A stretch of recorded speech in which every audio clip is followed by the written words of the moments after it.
Hi guys, welcome to our channel. Friends, ఈరోజు AP ECET 2020 సంబంధించి pay processing payment ఎలా చేయాలనేది క్లియర్గా మీకు ఎక్స్ప్లెయిన్ చేయబోతున్నాను. కాబట్టి ఈ వీడియోని ఇలాంటి వరకు చూడండి. వీడియో నచ్చితే లైక్ చేయండి, షేర్ చేయండి, సబ్స్క్రైబ్ చేసుకోండి. గాయ్స్, మాకు ఎగ్జామ్స్ అనేవి స్టార్ట్ అవబోతున్నాయి అనమాట. మనకి నేను బీటెక్ థర్డ్ ఇయర్ ఇప్పుడు, బట్ నాకు పెండింగ్ ఎగ్జామ్స్ అయితే ఉన్నాయి 2 సంబంధించి. ఆ ఎగ్జామ్స్ అనేది ఈ మంత్ నవంబర్ 16th నుంచి స్టార్ట్ అవబోతున్నాయి.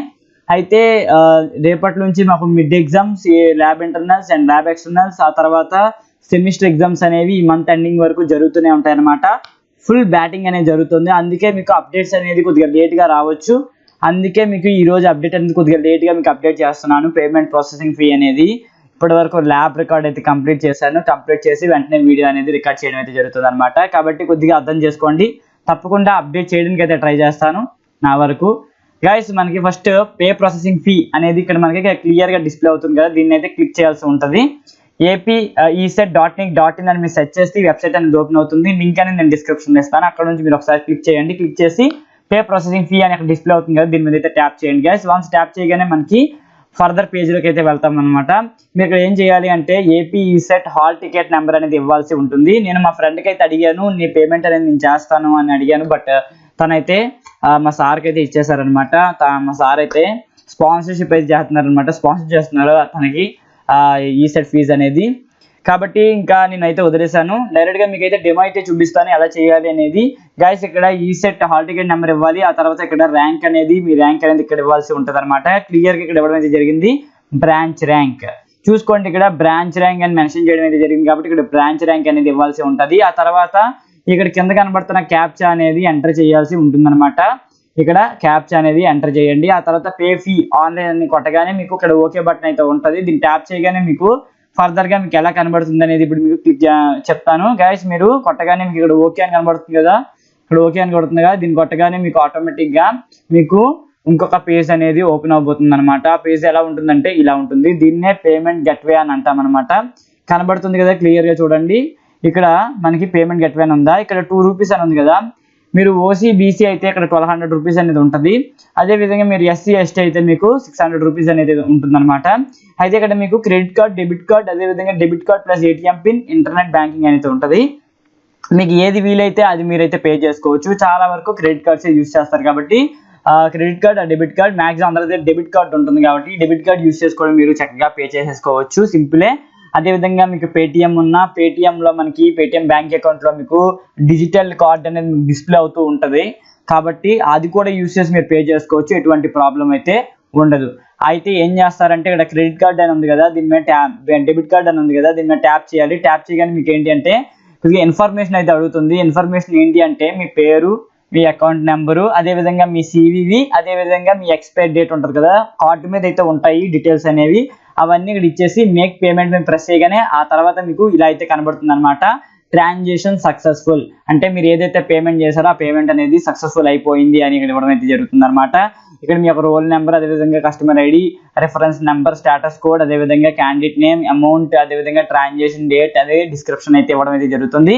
వెంటనే మీరు ఏంటంటే దీన్ని ప్రింట్ తీసుకొని ఉంచుకోండి. ఇన్ కేస్ మీకు ఏంటి అంటే వెరిఫికేషన్ స్టేటస్లోని ఇన్ఎలిజిబుల్ వచ్చినా లేదా నాట్ ఎలిజిబుల్ అని వచ్చినా తప్పకుండా ఈ యొక్క ఆ ప్రింట్అవుట్ని మీరు జెరాక్స్ తీసి ఉంచుకోవాల్సి ఉంటుంది అనమాట. మీరు మీ దగ్గర ఉన్న డాక్యుమెంట్స్తో పాటు దీన్ని పట్టుకు వెళ్ళి దగ్గర ఉన్న హెల్ప్ లైన్ సెంటర్కి వెళ్ళి వెరిఫికేషన్ అయితే చేసుకోవాల్సి ఉంటుంది. వాళ్ళు వెరిఫై చేయాలి అంటే తప్పకుండా మీరు పే చేసినట్టు వాళ్ళకి రిసిప్ట్ అయితే చూపించాలి. చూపిస్తేనే వాళ్ళు ఏంటంటే ఫర్దర్ ప్రాసెస్లోకి మీకు ఎంటర్ అయ్యే అవకాశం అయితే ఇస్తారు. కాబట్టి ఎందుకైనా మంచిది పేమెంట్ చేసిన ట్రాన్సాక్షన్ నోట్ అనేది మీరు జెరాక్స్ తీసుకొని ఉంచుకోండి.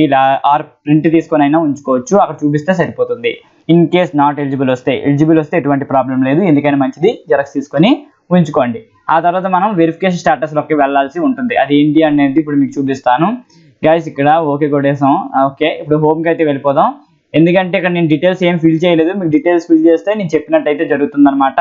గైస్, పేమెంట్ ప్రాసెసింగ్ ఫీ అనేది కంప్లీట్ అయిపోయింది. వన్స్ కంప్లీట్ అయినాక మీరు ఆటోమేటిక్గా ప్రింట్ అనేది తీసుకున్నారు.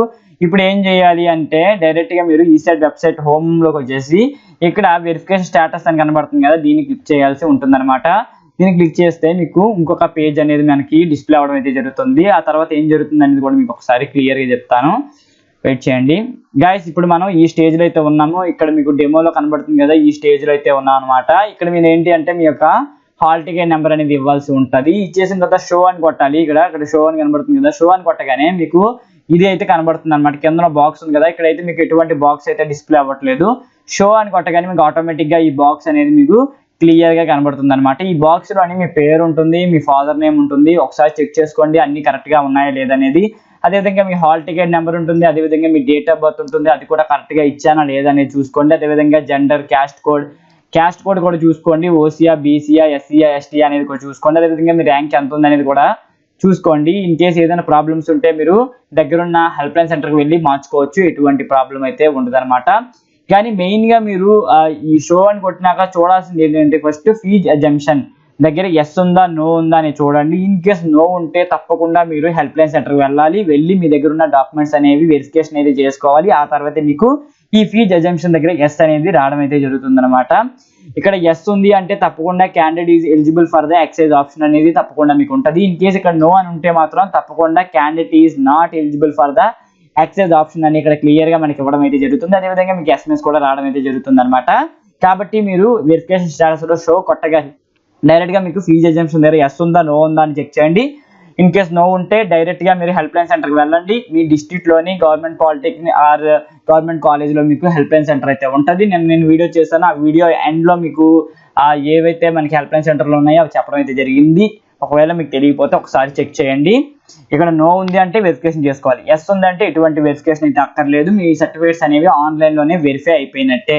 ఓకేనా, candidate is eligible for excise option ని క్లియర్ గా వచ్చేస్తుంది. ఆ తర్వాత మీరు క్లోజ్ చేసేసేయండి. ఆ నెక్స్ట్ మనకి ఏం జరుగుతుంది అనేది ఒకసారి చెప్తాను గైస్. మనకి ఫస్ట్ పేమెంట్ కంప్లీట్ చేసేసాం. పేమెంట్ ఎలా చేయాలనేది క్లియర్ గా చెప్పాను. ఆ నెక్స్ట్ మనకి ఏంటంటే వెరిఫికేషన్ స్టేటస్ ఎలా చెక్ చేసుకోవాలని చెప్పాను. ఇప్పుడు మన ఎలిజిబుల్ క్యాండిడేట్ అయితే మాత్రం డేట్స్ ఇవ్వడం అయితే జరిగింది కదా, from 6 to 11, 8 to 11 first rank to last rank అని ఇవ్వడం అయితే జరిగింది కదా, 6 to 11 అదేవిధంగా 8 to 11, 2020 అంటే November 6th నుంచి November 8th వరకు మీకు ఏంటంటే ఎక్సైజ్ ఆప్షన్స్ పెట్టుకోవచ్చు. అంటే వెబ్ కౌన్సిలింగ్ అంటే మీకు నచ్చిన కాలేజ్ అనేది మీరు పెట్టుకోవచ్చు అని వీళ్ళు చెప్పడం అయితే జరిగింది అనమాట. కాబట్టి ఫస్ట్ ఆఫ్ ఆల్ ఈరోజు పేమెంట్ చేయండి. ఇంకో విషయం ఏంటంటే పేమెంట్ అనేది ఈ రోజు నుంచి మనకి ఫస్ట్ సెకండ్ కౌన్సిలింగ్ కంప్లీట్ అయినంత వరకు కూడా మనకి ఏంటి అంటే జరుగుతూనే ఉంటాయి, పేమెంట్స్ అనేవి జరుగుతూనే ఉంటాయి, పేమెంట్ అనేది యాక్టివేట్ అవుతూనే ఉంటుంది.